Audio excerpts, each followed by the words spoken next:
initiative. So I will give him the mic now. Hey guys! Well, that was a really invigorating march, and I know they were doing it all over Canada, and I know everybody in Canada knows exactly what we're doing now. I started 2 initiatives that I just want to talk about a little bit so everybody knows how we're fighting back. At the start of all this, we realized that the #1 target of the government's not COVID, was the small businesses. Small business is the heart of our economy, the backbone of the middle class. 70% of all jobs are small business. Over 97% of all businesses in Canada are small business. At the start of this year, we had over 1.15 million small businesses thrive, supporting millions and millions of Canadians and making up the majority of our middle class.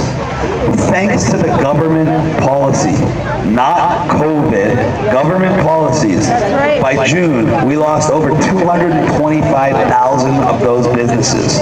Those are businesses that are gone permanently, millions of jobs that are gone permanently, and they're not going to be replaced by anything. These are people, these are families that were once stable and independent and now reliant on the government just to survive. And when you rely on the government to survive, the government no longer serves you, the government rules you. Yes, and this is why they're trying to put more and more people from that independent and stable middle class to the dependent and unstable government-dependent class. And that's why we started Back to Work, to give the people a way to unify and fight back. Because we're all about united non-compliance. So I'll tell you about what we did for them just so everybody can get a handle on it, because I don't think people in Hamilton have heard much about it. We get businesses that have been shut down by the government. They sign up to an anonymous network at the website www.backtowork.bz. As soon as they sign up, I get their information. I'm the only person that knows the businesses in the network, so it's completely anonymous. I will contact the business. They put $100 into a legal fund that they have access to, that every business in the network has access to. I go to their business. The first thing we do is look at their lease. Everybody needs to hear this because a lot of people don't know.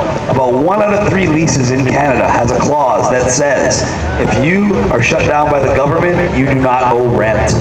Your landlord's not going to tell you this. You need to know yourself. And that right there saves about 30% of the businesses. Then we look at their individual layout and their business type. We pull out the guidelines. I go over the guidelines with them, and using their individual layout and the guidelines, I come up with an adaptive business model that allows them to generate revenue without worrying about getting fines from the government. So now they can survive and they can thrive. If the government does show up because somebody rats them out or they're doing something that's drawing attention, I teach them what to say so they don't get in trouble. If they do get in trouble, we have a legal team in place that's representing every business in the network.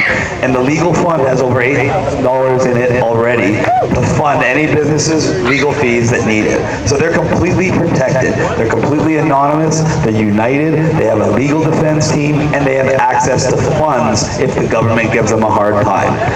This is a way to give them the courage and the means to stand up for themselves, fight back, and be successful.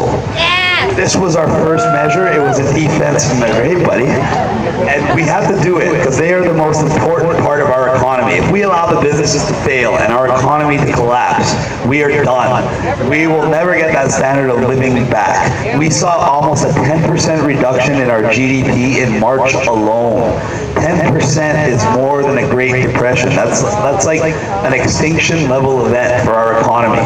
So we need to protect our small businesses, and we're doing it. It's going to come down to the second wave when they try to lock us down again, and that's when these businesses are really going to need our help. But this is defense. In order to win, we need offense. So that brings me to my next initiative, and it's blowing up huge. We came up with MAD, Mothers Against Distancing. And why MAD? Because when you are mad, When you are angry, you cannot be controlled. When you are mad, you cannot be told what to do. When you are mad, you will act in your own best interests. So it's not just an acronym, it's an action. We want to educate parents, especially mothers, about the perils of social distancing on their children, especially in an academic setting for a prolonged period. We want to make millions and millions of parents aware of the psychological and physiological trauma that's going to be inflicted upon their children. Because we know that children are our future and we must protect them.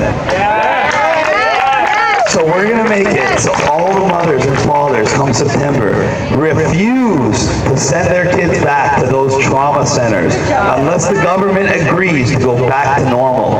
And when we can remove the social distancing from our schools, we can remove it from our businesses, we can remove it from the rest of our lives. Thank you. So Mothers Against Distancing started a Facebook group. We even have a show called Mad World. We film in Toronto and we're getting special guest stars. Our next special guest on Mad World is going to be Dr. Tenpenny from the United world-renowned, one of the top debaters in the entire world. Her organization offered $100,000 US to anybody who would debate her on COVID. Not one person was dumb enough to take that bait, because she would have destroyed that. And we're gonna break apart COVID on our show together, and we're gonna really educate people on what's going on. And once people are awake, you cannot go back to sleep. Once you are awake, it is your responsibility to wake up others, because the truth resonates. Lies need to be told over and over by as many people as possible. The truth only needs to be heard once. And when you hear it, you know it, and you know it's the truth, and then you can inform others. Ignorance and fear is their weapon. Truth and courage is the cure. We need to infect the entire world with the truth. And that's what MAD is all about. We're spreading awareness. Awareness through education. That's where those cards came from. Those cards are a tool of education and awareness. Why? Because when people are given the right information, when people can actually digest and think for themselves, they're going to make the decision that's best for themselves. They don't need to be told what to do. That's what everybody needs to realize. You are responsible for yourself. They are not responsible for you. They do not control you. You have the freedom to make your own decisions, especially for your children. Let's say that again. The children are the future. We must protect them. Not from COVID that has not killed one child age 0 to 20 in the entire country, but from the government who wants to inflict psychological, social conditioning on them to mold them into the type of compliant drones that we see walking around everywhere wearing masks. They want all your kids to be like that. They want your kids to be so scared they can't walk through a doorway unless there's a little dot on each side and someone to tell them when it's safe. Is that the kind of life you want for your children? Is that the kind of country we want?